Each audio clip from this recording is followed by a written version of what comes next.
All right, let's get started. It gives me great pleasure to introduce Dr. Dena Aufseeser, who teaches in the Department of Geography at UMBC. Dena has taught there since 2014, soon after she finished her PhD at the University of Washington, which is also where our own Monat PhD, and so they know each other also. Dena and I have known each other since 2012, when we attended the Summer Institute in Economic Geography together in Zurich. It was a very fun time, and we've been friends ever since. In fact, we've been such good friends that she even came to my dissertation, which is really, really the hallmark of a good friendship. And Dena's work is on children's geographies and critical poverty studies, primarily in Peru, which is where she's done most of her work. But increasingly, she's been studying those kinds of processes and see how they play out in her own backyard in the city of Baltimore. So I don't want to take any more of our time listening to just me talk. So let's give it over to Dena. Thanks to Dr. Luthra for inviting me. I'm really sorry that I couldn't be there in person. I have a bit of a cough and I don't want to get anyone sick, but Baltimore is not that far away, so I'm happy to continue these conversations, and hopefully we'll be able to actually see some of you in person at some point. Is this a good, can you all hear me? Yes. Okay, perfect. So I wanted to talk just a little bit about some research I've been doing regarding Venezuelan migration to Peru, to specifically think about how narratives of migration or experiences of Venezuelan migrants rather might challenge some of our common ideas about how migration works. And I initially wasn't planning on looking into this topic. I was actually embarrassingly ignorant about the number of Venezuelans that were migrating from their country. But when I went to Peru in 2018, a lot of my work is with kids who work in the informal economy. So kids who are working in the streets. And when I went and started talking to them, it became clear that the presence of Venezuelan migrants in Peru was really changing things.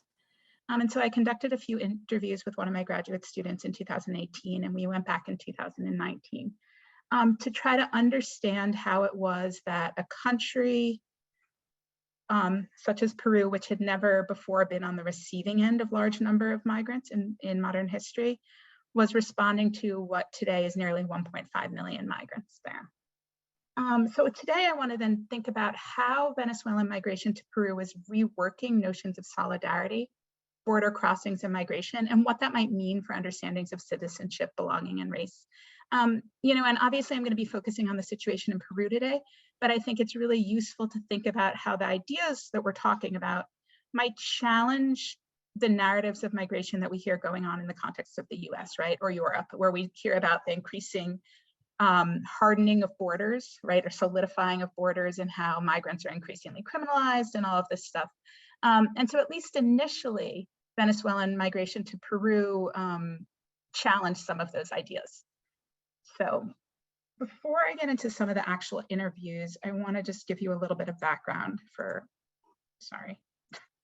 let's see what might be going on here. Okay, so the latest numbers put that there are about 7.1 million Venezuelans currently living outside of their country, which has now surpassed the number of Syrian refugees.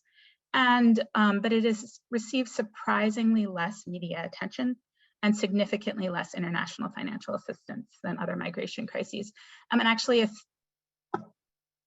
if any of you have looked at kind of migration and refugee reports, Venezuelans tend to be put in their own category, right? So the UN, for example, might say, a headline might say something like refugees and Venezuelan migrants, because they're not really sure how to categorize them. But overall, most Venezuelans who are leaving, they do not get official refugee status, and they do stay in the region. About 80% have stayed within Latin America. So what is going on, or why are they leaving?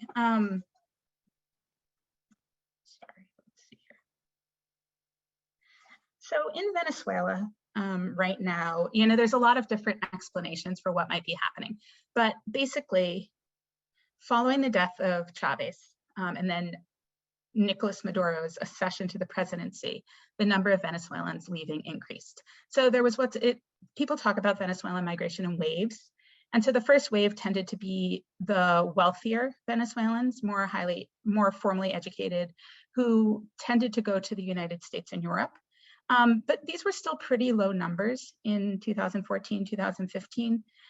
It was around 2017-18 that the number of Venezuelans really, really skyrocketed. And just to give you an example, there were about 1.5% of Venezuelans living outside their country of origin in 2015. And at that time, Venezuela was still considered a receiving country, right? It had taken in a lot of Colombians in previous decades during Colombia's civil conflicts, and was considered an upper middle income country, really good access to education and to healthcare. In contrast, in a country like Peru, has long been considered a sending country, right? So a lot of Peruvians used to leave the country and go to other, including Venezuela, other countries that were wealthier. It's a country that has historically had higher poverty rates, although that's changed in recent years, and still is known for having a lack of adequate healthcare and education. Around 3/4 of the population works in the informal economy. And so we have to think about what that might mean when you have 1.5 million Venezuelans arriving. So when Maduro took office, the economy had already started to slide and the price of oil was declining, right? And so I'm not going to go into a long explanation of exactly what caused all of these different crises, but overall poverty increased extremely rapidly in the past 5 or so years. And so today there are estimates that 94% of the population in Venezuela lives below the poverty line. And the currency has basically been devalued. So it's worth very little because of limited money. And then also because a lot of the more qualified professionals, a lot of engineers, electricians have been moving out of the country. It's been increasingly difficult to maintain infrastructure in Venezuela. And so a number of people have limited access to clean drinking water, adequate nutrition, and healthcare. Okay, now, while all of this is happening, and one of the things that I want to explore in the next few minutes is that, you know, unfortunately, there are crises in a lot of different parts of the world, right? And one of the main differences that we see in a place like Venezuela is that Maduro is denying that there's a migration or a humanitarian crisis. And so this is actually going to have consequences on the ways in which Venezuelan migrants can move. So Peru was initially very, very welcoming. And even though it was unprepared to be on this receiving end of migration, they officially were considered the most formally welcoming initially. So the government created something called the PTP, which was basically temporary permits that gave you a right to be there, a right to access healthcare, and a right to work, right? And made a number of speeches talking about how Venezuelans were Peruvians' brothers, right? And that they would be welcome. In order to migrate, initially, Venezuelans did not even need to have a passport, right? And so they could get something, and I have a picture of one there, they could get something called the Andean Identity Card and cross borders with that. And so this made it a lot easier for Venezuelan folks to both leave Venezuela and then go to countries in the region. The largest number of migrants have gone to Colombia right now, followed by Peru. And actually Peru has the biggest number of people who formally sought refugee status. So very welcoming, right? And in part, this kind of idea of trying to present themselves as welcoming has to do with direct efforts to say, listen, we're not the United States, right? We're not kind of the Yankees up north who come up with these really restrictive migration policies. Instead, South America was trying to create mechanisms in which they were not going to criminalize movement and criminalize migration.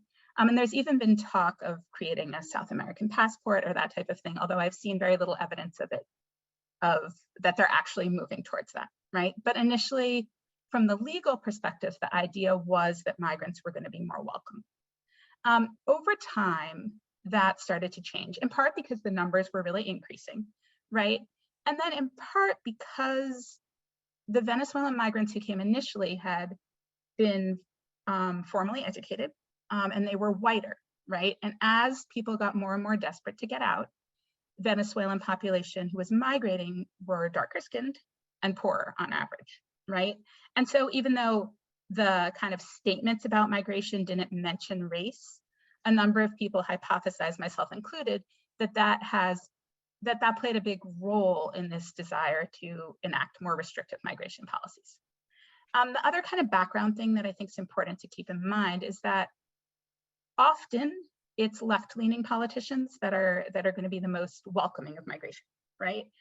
In Peru, you initially again had kind of the opposite situation. So if you think about Venezuela is a socialist country, and so a lot of the kind of left-leaning labor groups and also left-leaning countries in the region at the time, Bolivia and Cuba in particular, viewed themselves as more aligned with Maduro, right? And so didn't see that there was as big of a crisis as a lot of the migrants were reporting, and instead felt like Venezuelans should go back, right? And as I'll talk about later on, there's an increasing amount of xenophobia towards this. In contrast, the right-leaning politicians in Peru realized that by welcoming Venezuelan migrants, they could also gain points with the United States, right? So the United States has, I don't know exactly, we've recently shifted our policy regarding economic sanctions, but there are still some economic sanctions on Venezuela. There's a lack of recognition that Maduro is the legitimately elected president of Venezuela. And so by saying, hey, listen, we are going to side with the United States and say, listen, Maduro, you're not really legitimately elected. We're going to help your citizens who are fleeing to our country, was a way of saying, okay, we're going to gain some points with the United States, which also complicates things, right? The other kind of thing that was going on in Peru has to do with a long history of identifying modernity in cities with Europe and whiteness, okay? And so long before the Venezuelans migrated, long before there was kind of this influx of Venezuelan migration to Peru, there had been efforts to create a modern city, right? People talked about this, the desire to make Lima is like nickname is City of Kings. And so people talked about this desire to make Lima, you know, the City of Kings again, and kind of rightfully join its place as one of these world cities. And a lot of the efforts to create world cities were really based on these imagined ideas of what northern cities would be like, right? When I was doing previous work, not to do with migration, I had multiple people tell me, well, you don't have informal street vendors in the US, you know, we can't have that here, which obviously is inaccurate about the US, but there was kind of this idea that these clean modern cities, which were very orderly, were the way to show that, to establish itself as a developed nation, right?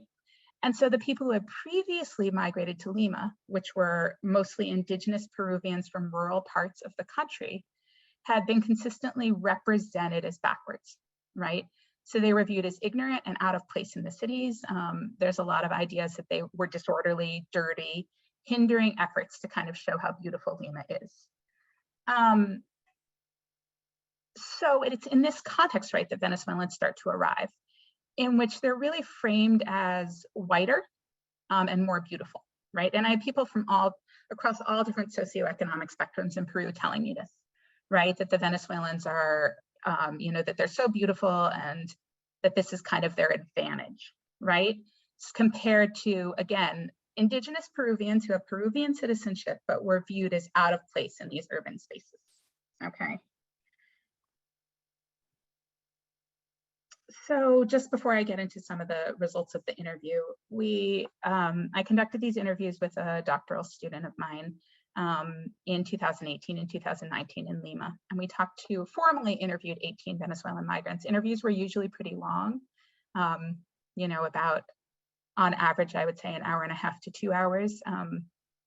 And were much easier to do than, you know, I had previously been interviewing kind of like angry youth who were sometimes high on sniffing glue. And so these were much more forthcoming. It was a nice experience in that sense. But we talked to 10 men and 8 women, most of whom would be considered young adults, with one person in her 30s and one person in his 40s. And typical of the migrants that were arriving at that time period, or who had previously arrived when they did, nearly all of them had some higher education, which is important when we start to think about, you know, who's desired or who's being given this right to certain public spaces. So there are kind of, as I mentioned, there are 2 main things that I want to just briefly look at. One is this idea, right, that with migration, it's usually the receiving countries that put the biggest barriers to entry. Because as I'll go into in a minute, I found that it was actually Venezuela that really made migration particularly challenging, again, at least initially. And then the second point I want to talk about is these tensions between notions of, oh, we're all Latin America, we all have, you know, we all have this shared identity, versus a sense that Peru is an indigenous nation and that Venezuelans are whiter and more developed. So to pull a few examples from the first kind of point I want to make. Initially, to cross into Colombia and then Ecuador and Peru, you didn't need a passport, right? That has since changed. If you know, it was still useful to have a passport. It made it a lot easier to access permits to work. It made it easier to get yourself, you know, to get your degree from Venezuela credentialed, which means like kind of given the equivalent status so that you could then apply it or use it wherever you were migrating. The people who already had passports in this case were at a really big advantage because Venezuela's government increasingly made it really difficult to access a passport. And so, for example, Omar, who was a lawyer who we talked to in Lima, explained that especially for young adults, it was really challenging to get a passport. And so what would happen is you would go to the government office and there'd be all sorts of reasons that they wouldn't be able to apply for the passport, like that their fingerprints hadn't been, you know, taken correctly or that they didn't have the right papers. And so in his case, you know, he went to the Capitol to fix it and pretended that he was going into a different part of the office by showing his lawyer's identity card. And then he went to the office of paperwork. He had to pay extra money in order to facilitate that passport. At the time, he only had to pay $50 to get it. And by the end of my interviews, people had said it was near to $800, which is a huge amount of money if you're considering that the kind of minimum wage is just a few dollars, minimum wage a month at that point. Currency's been, you know, been so devalued. So office makes it really difficult to get your passport. And then it's also everything you need you need money in dollars in order to leave, basically. And they aren't, for a while, and again, this has recently changed, for a while it was illegal to possess dollars in Venezuela. And so again, this was really challenging because people would have to pay extra fees in order to get dollars, right? So they couldn't, as I have from Margarita's quote, they couldn't just get $200 all at once. They had to kind of get it little by little by little, in ways that was often very dangerous, right? Because people knew, as other Venezuelans knew, that the closer you got to the border, the more likely it was the populations would be carrying dollars. And so when I talked to different people about their journeys, they talked about how they felt a lot safer in Peru, despite the xenophobia, despite kind of various negative interactions, because compared to Venezuela, they found the risks to be, they found it to be much less risky, right? Which kind of points to this idea that you have to consider things like safety and violence and discrimination as relative experiences, right? So it's not that everything was great or is great in Peru or that nobody experienced xenophobia, but compared to how they've been living in Venezuela, it actually represented a really big improvement. So I spoke with Lori, who was working at a hotel when I met her. She was 21, and she told us how when, you know, she was on a bus and she was getting really close to the border with Colombia, and she was asleep. And she heard a noise and woke up and realized that the bus was in a process of being robbed, right? And the people who were robbing it had thrown a branch in front of her. Branch was the word that it translated as, but I think it was actually, I'm imagining like a pretty big piece of a tree in front of a bus. And they shot the bus driver and killed him in order to rob the people who were, you know, going with dollars and their possessions over to Colombia. And he had fallen in a way that was kind of blocking the door, she said. And so the bus they were on an edge of a mountain, right? And the criminals are trying to get on the bus and trying to get people to give them their money and their cell phones, and it's not working. And eventually another car kind of pulls up on the road, and so the criminals leave. And Lori reported that very quickly afterwards, the police come, right? Venezuela's national police arrive. They have everyone get off the bus, they interview them, it's 4 a.m. And she said that she realized that, you know, some of the police were the same ones that had been outside trying to rob them, right? And so there's a lot of fear and distrust of police, but it's Venezuelan police, not so much the police of countries to which they're migrating. And so people shared different strategies they would use to get across the border to kind of hide their dollars or their paperwork. You know, and so one woman who we met she had gone first to Lima to save up money, and then she'd returned home to get her daughter. She'd returned to Venezuela rather to get her daughter and bring her back over. She said that, you know, she met someone who had sewn her dollars into a sanitary napkin. You know, that people would try to find places they could hide their money where nobody would find it. Okay. So a lot of fear over crossing at the border. The other kind of quick point I want to make about the border itself has to do with this idea. So within kind of migration literature, people have been talking a lot about how you have to think about the border as more than just a kind of a physical boundary between countries, right? And so they've talked about how kind of regulating or policing the border has been almost contracted out to other groups. And one of the things that I thought was interesting is that there are a lot of other groups involved in border crossing in the context of Venezuela all the way down, you know, through to Peru, but they're not necessarily trying to hinder migration. In some cases, they're actually improving or making it easier to migrate. And so again, this was the case once people were able to get into Colombia. There were often large kind of international NGOs that were there trying to smooth over the process, right? And so whenever they would get to any of the borders, there would be tents set up, there would be supplies that you could often get. There'd be rooms, or not rooms, spaces where children could sit and play and eat snacks and color while their parents waited in line, right? And so compared to some of the living conditions actually going on in Venezuela at the time, in some ways, these kind of border areas were actually a step up, right? You were able to get better access to certain goods than they'd had in Venezuela. And so the way it would often work is that, let's say World Vision would you know, take people through Ecuador, and then they would drop them at the border between Ecuador and Peru. And then there, you would try to find another bus that could assist you in getting down to Lima, right? And all of this could be done with an Indian identity card.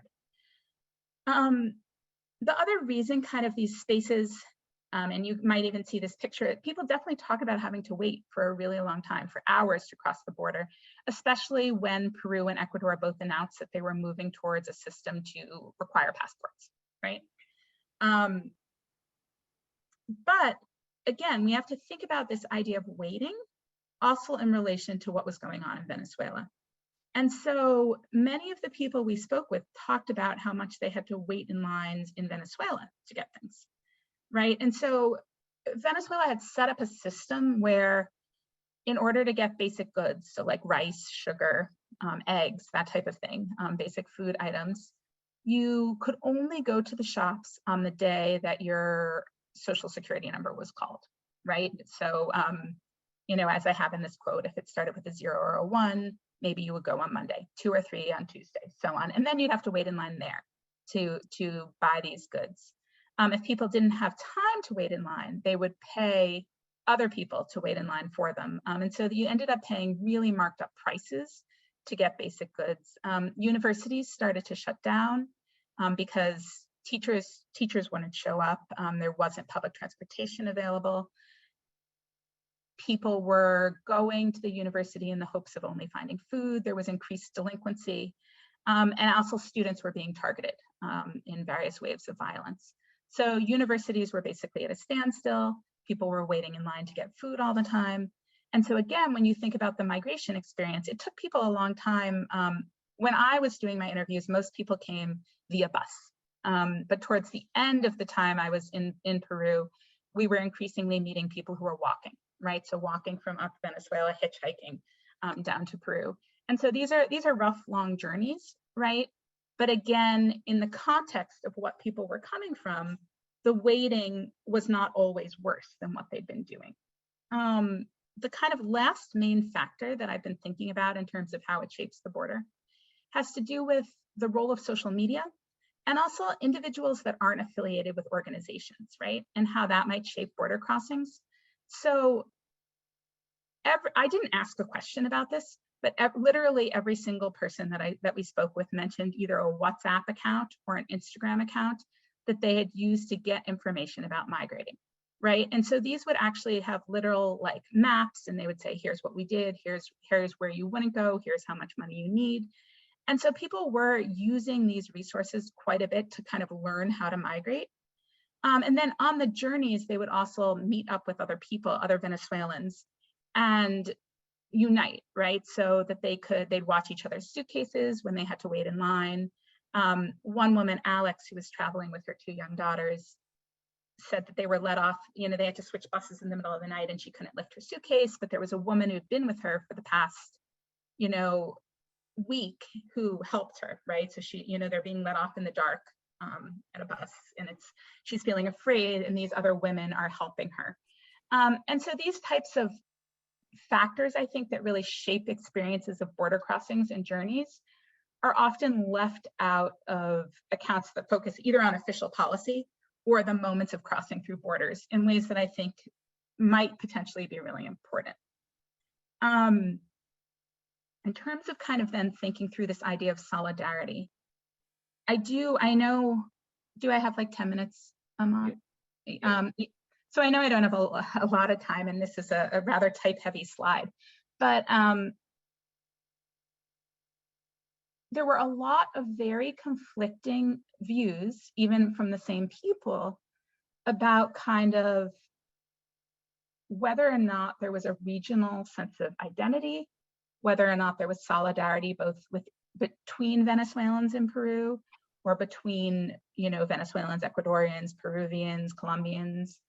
And I think that a lot of these tensions come because it's not just about, migration, right? So migrants versus those who were already living in a place, but also has to do with thinking through narratives about what development means, and how race and ethnicity come into play here.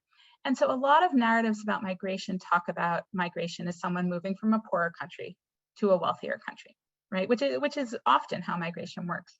In the case of Venezuelan migration, Peru is or was a wealthier country at the time than Venezuela, right? Whose economy was really in ruins. But in terms of other components of development, like components that move beyond just the economic, Venezuelans consistently talked about Peru as a country that was backwards, right? And a country that was an indigenous. And they would express these thoughts to me in ways that seemed like they felt guilty about it. Like maybe that they thought, well, they shouldn't be saying things like this, but that it just wasn't a country that they would be able to stay in, right?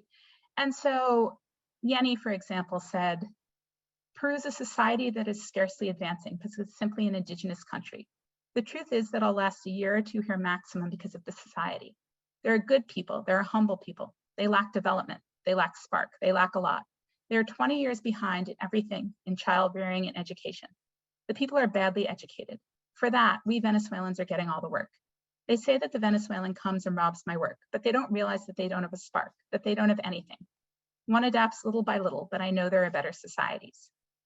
And her comment is important also because she speaks to this, one of the tensions, which is often the case with migration, is about competition for jobs, right? And so this is also the case in the informal economy in Peru, that Venezuelans were increasingly being hired, and with the idea that they would work for less money.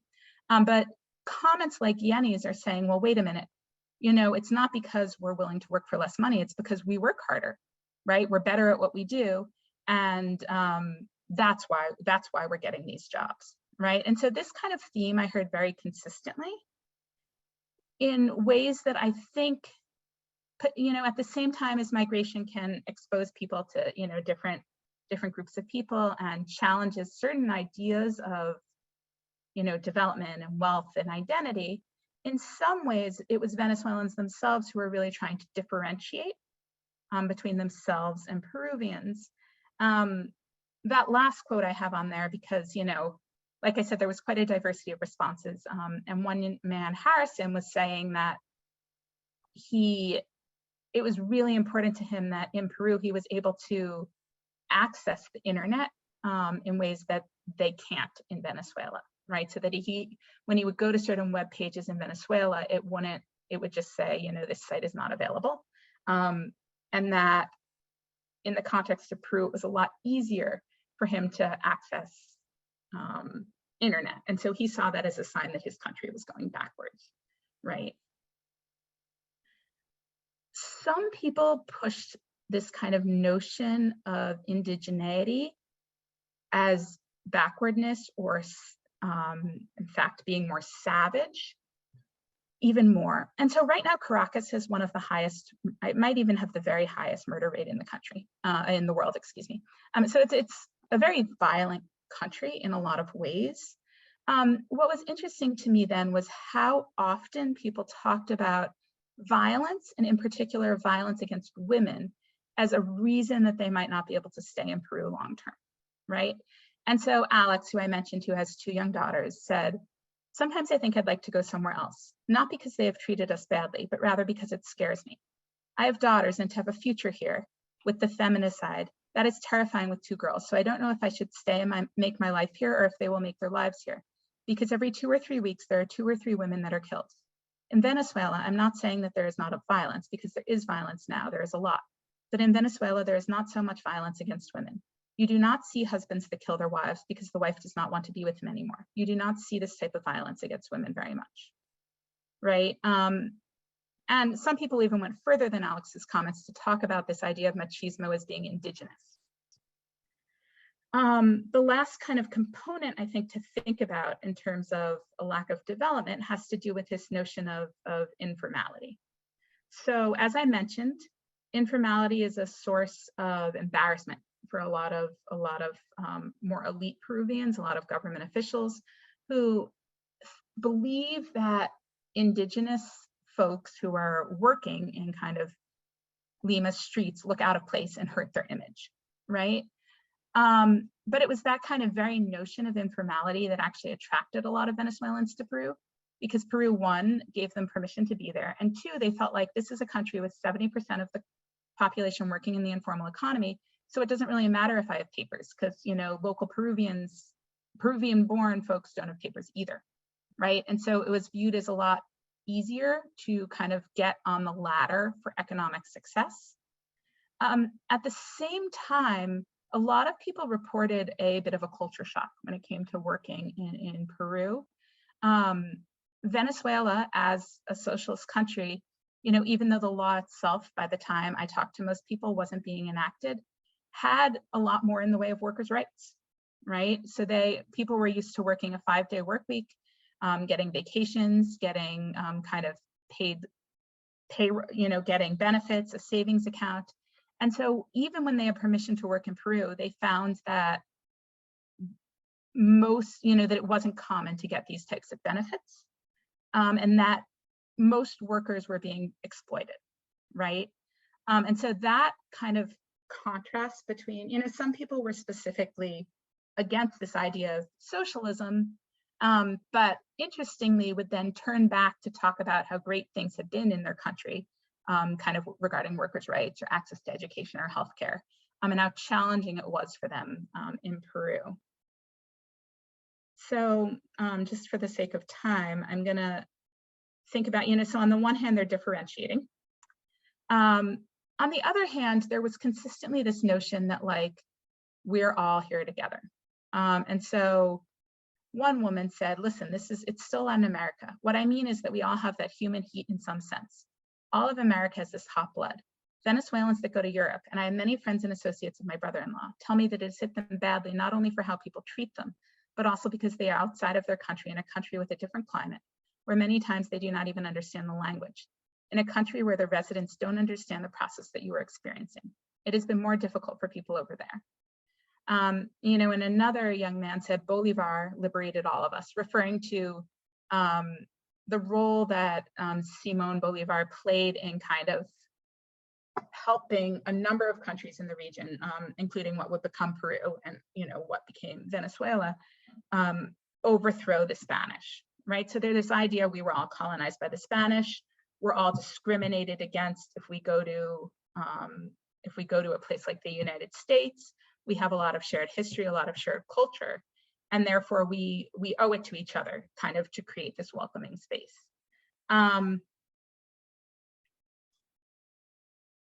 So, to wrap up then, I think there's kind of an interesting series of contradictions that are worth looking at more. Because on the one hand, it's Venezuela itself that's putting up these different barriers to movement. And there's kind of these really strong ideologies of Latin American identity and the idea that, Latin American migration policy is different from the US and that it's much more welcoming and less criminalizing.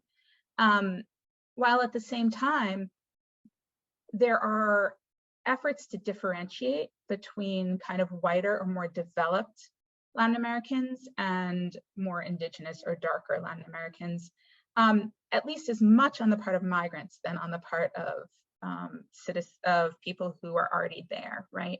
And so I'll end with this kind of image because I saw a lot of these images circulating when I was there as xenophobia was starting to increase, which with this idea that Venezuelans were not really in need of help, right? And so someone told me they aren't really the most impoverished. Sure, earning money here can go further, but they do not have more necessity than the Peruvians in the highlands, like which they were referring to, indigenous folks.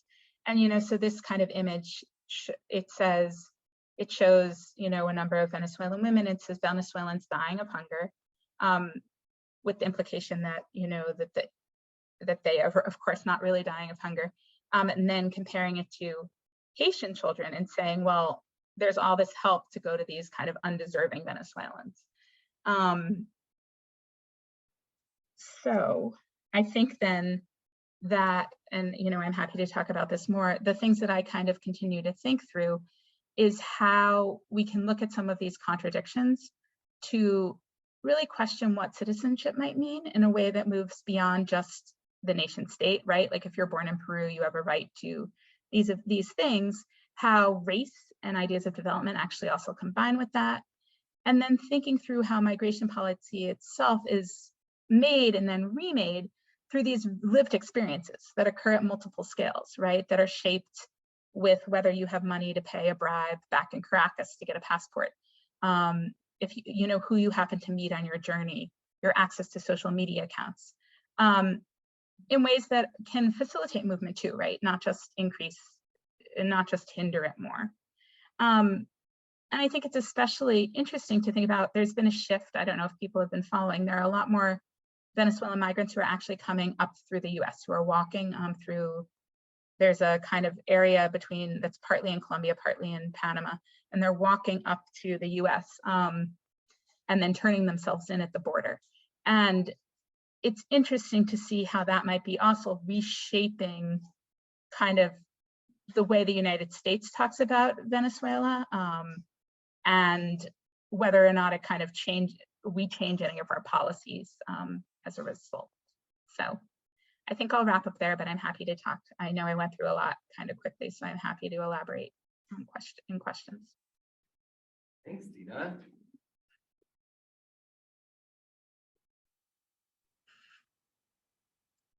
Maybe what we'll do is, if folks have questions, it'd be great if you could come here and ask, the questions so that she knows who she's talking to.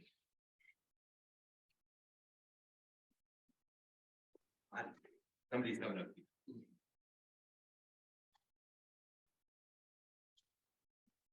Hi, Dena. Hi. Hi, I'm Scott Odell, and thank you so much for this presentation. It's really interesting. I do my work in Chile, not on this topic, but I have occasion to also meet a lot of Venezuelan immigrants there. Mm-hmm. And a couple of questions that your presentation raised for me. One is, you mentioned a lot of people who don't see themselves staying in Peru forever. So question being, where are they thinking of going? Is it back to Venezuela? Is it on to Chile? Is there something spatial there that they're kind of moving further south and eventually they'll end up in Chile or Argentina, something like this? My other question is, what are kind of the population dynamics of people who are leaving? Is this families? I know you study children. Or is this young men who are sending remittances, which is oftentimes what we see here. So thanks. Yeah, so a lot of people do go on to Chile or Argentina, which are both, for people who haven't been in the region, are both considered whiter countries who also, may have stronger economies, more opportunity. Chile required a lot more paperwork, right? It was a lot harder to get permission to go initially, at least. And so that was one of the main reasons that people would stop in Peru sometimes. So in some cases, it's moving further south. In some cases, they actually end up trying to go to Europe or the United States. Some people hope to go back to Venezuela, but they don't want to go back till it's more the country that they kind of remember. They talked a lot about how Venezuela was being held hostage and it wasn't kind of the Venezuela that they knew, and so that they wanted to stay until the economy was more stable, until there were more opportunities again. But they weren't, I guess the reason I say they don't want to stay in Peru, there wasn't that much interest in, or I should say there wasn't that much interest expressed to me in getting citizenship, right? So again, if we think about the very broad stroke narratives of migration, there's this idea, at least when people are migrating to the US, that, of course they want to be US citizens, they want to be there. And that didn't seem to be the case amongst most of the Venezuelans that we talked to. In terms of the demographics, so it shifted a little bit. There were some children that we met. Most of the people we were meeting at the time of our interviews, which were 2018, 2019, were young adults. So mostly the older people, as is the case often with migration, didn't feel like they were in a position to make the journey, or they didn't want to leave their country, and so remittances would be sent back. But women are actually playing a huge role in sending back remittances as well. So there's kind of a mix, I would say, gender-wise, there seems to be a pretty big mix. And as people have gotten more desperate, so after I did my interviews, you found more and more children migrating, whole families migrating. A lot of the healthcare is pretty lacking in Venezuela, and so a lot of pregnant women were migrating, although they tended to stop in Colombia, because rather than going all the way down to somewhere like Peru or Chile. But women are playing actually a really big role. I wish I had numbers for you, but playing a really big role in sending remittances back. So thank you.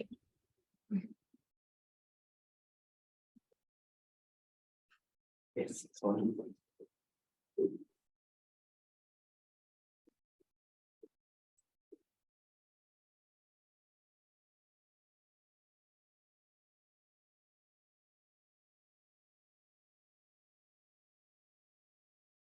Hi, Dena. My name is Ray Oman. Hi. Enjoyed your talk. It was very interesting. Just I had one or two big picture questions. I was wondering how the population of Peru and Venezuela compare Do you have anything in gross population or total population? That's a good question. I'll try to look it up right now. Well, I don't know what will happen. Let me stop sharing my screen. Yeah, so I actually don't know exactly off the top of my head. Okay, I was thinking it would be fairly comparable. And Mhm. that, maybe, I was thinking Peru, maybe 20 million, maybe Venezuela. I know Okay. that Lima has like 11 million-ish. Does it? Mhm. Yeah, it's a really big city. Peru is still a pretty centralized country. Okay. Venezuela, it looks like, had almost 29 million people. Mhm. Mhm. And Peru is showing is a little bigger at 32.5 million. Mhm. Right, thank you. I also wondered why people, when they're going from Venezuela to Peru and they go through Colombia, are there reasons, I don't know much about it, are there reasons that they don't stay in Colombia? Why would they- Yeah, so a lot of people do stay. Colombia actually has the largest number of Venezuelans. Peru has the second largest. So a lot do stay in Colombia. And kind of like Venezuelan and Colombian populations are considered a lot more similar than our Venezuelan and Peruvian populations. Sometimes they keep going though, because at the time before COVID, there were more opportunities in Peru. And it was considered an easier kind of economy to break into. And then some people just felt more comfortable. They felt like Colombians discriminated against them more. But Colombia is obviously a more popular destination. The place they don't tend to stay is Ecuador. And that in part is because the Ecuadorian government was viewed as much more aligned with Maduro's government and was much less officially welcoming to them. And so a lot of people actually that I spoke with talked about being afraid when they went through Ecuador. And in some cases, the humanitarian organizations were actively working to kind of pass them through Ecuador rather than having them stop. Mhm. All right, thank you very much. Mhm.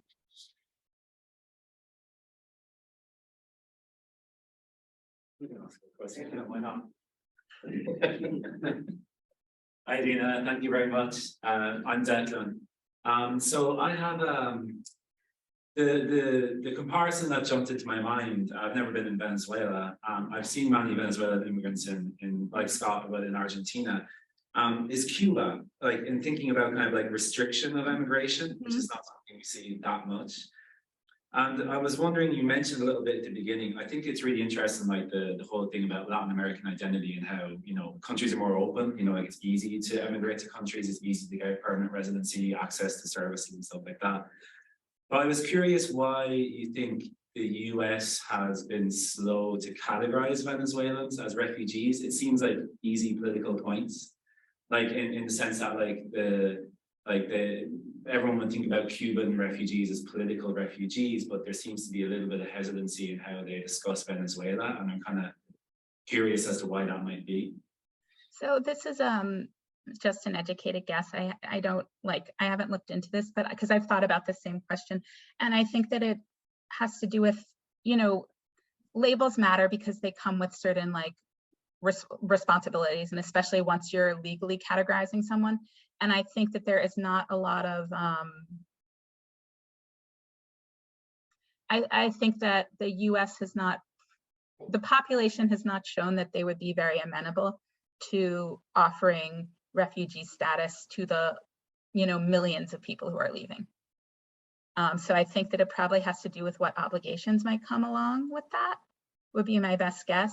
But it's also, you know, it's interesting because there are, as I said, there's a lot more Venezuelans crossing who are walking up instead of walking down. They're walking up now in through the U.S.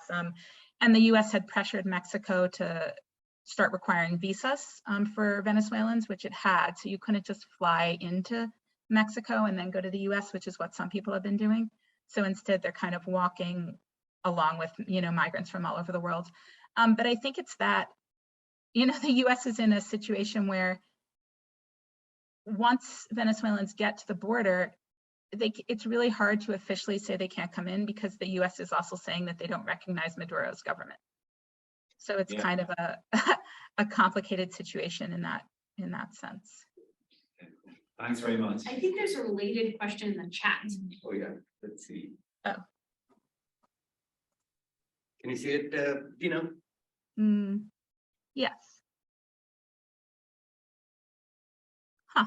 Well, I didn't know that. That's a really great question, Elise. I wonder if it has to do with,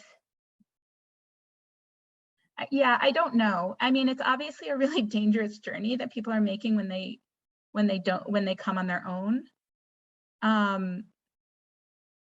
So I don't know. I wonder, do you know, Elise, or anyone else, like what they would have to do to apply remotely? Like, will they have those same barriers that they have in terms of trying to get the right documents? Elise might not be able to come online because I think she's actually signing in from Chile. Oh, that's interesting. I don't know if she can hear me, but I don't have a good answer.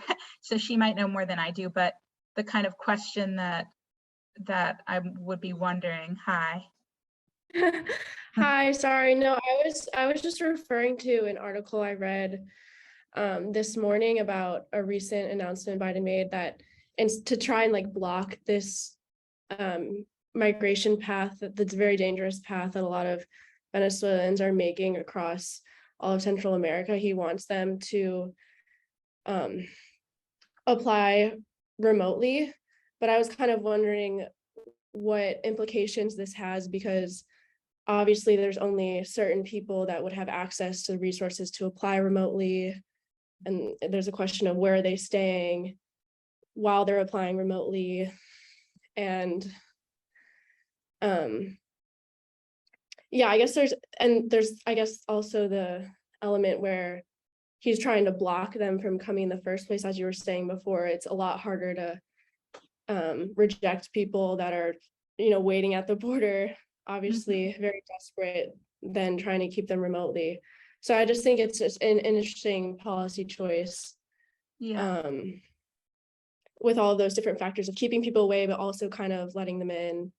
I'm just wondering what you make of that. Yeah, I mean, it might also be a way of kind of gaining political points without having to do that much, because, I am wondering who will be able to apply. Like, well, these might be Venezuelan migrants who are coming from places like Chile and Peru rather than Venezuela.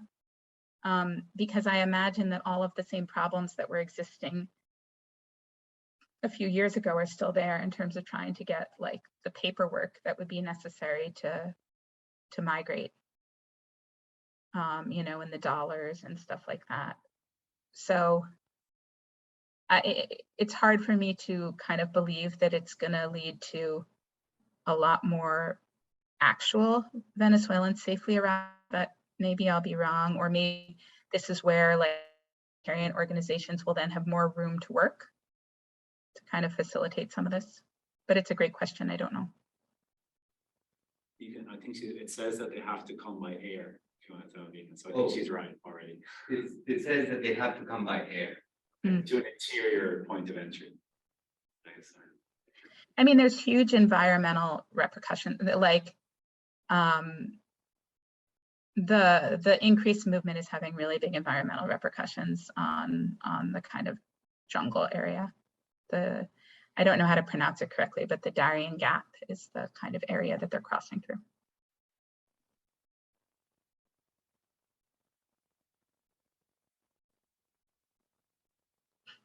Any other questions? Great. Yes. Oh, yeah.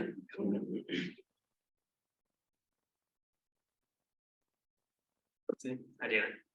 So I was wondering about the political implications in Colombia and Peru. Has this like energized the left, or is there a big backlash? Like, what's happening with that? So it's changed a lot in the past few years. I don't know, I can't remember like exactly when certain things happened in Colombia, but Colombia, at some point between 2019 and now, They they formally recognized and gave rights to all the Venezuelans that were there already. So that's like considered really important in terms of normalizing their status. In contrast, Peru officially has kind of gone in the opposite direction, and Peru was really badly hit by COVID. And as informal sector workers, Venezuelans were really ineligible for any sort of assistance for the most part. And so some people actually left. But the left mobilizing in Peru, like I said, has been, what mobilization exists has been anti-migrant. I know that, so Peru had a series of kind of rapid succession impeachments and presidents kind of changing office really quickly. And so a few people intentionally kind of fomented xenophobia in order to distract from the corruption scandals going on in Peru. And then COVID hit. And so I haven't been there since 2019 to Peru. But it's one of, it's interesting because the countries, as I said, that that often have very strong workers' movements, and I work with a workers' movement in Peru, a children's workers' movement, but there wasn't as much kind of mobilizing in solidarity as I had expected, and I think it really is because they see Maduro's government is more aligned with workers' rights, and so they see the people who are leaving as kind of anti-like workers. That's a gross oversimplification, but I think it kind of gets at some of it. Thanks, Dena. All right, well, let's join me in thanking Dena for a great talk. Yeah, and feel free to reach out. I know, I'm sorry that I couldn't be there in person. And this is kind of a little bit of it can be a disruptive, I don't know. It's a little hard to communicate via Zoom for me because I can't see anyone, but feel free to reach out. I know that Dr. Luthra, I know some of the people in the room may be master's students, so I'm more than happy to talk to anyone who's thinking about doing a PhD at UMBC, just up the road. So feel free to reach out. Thanks, Dena. Thank you. Thank you.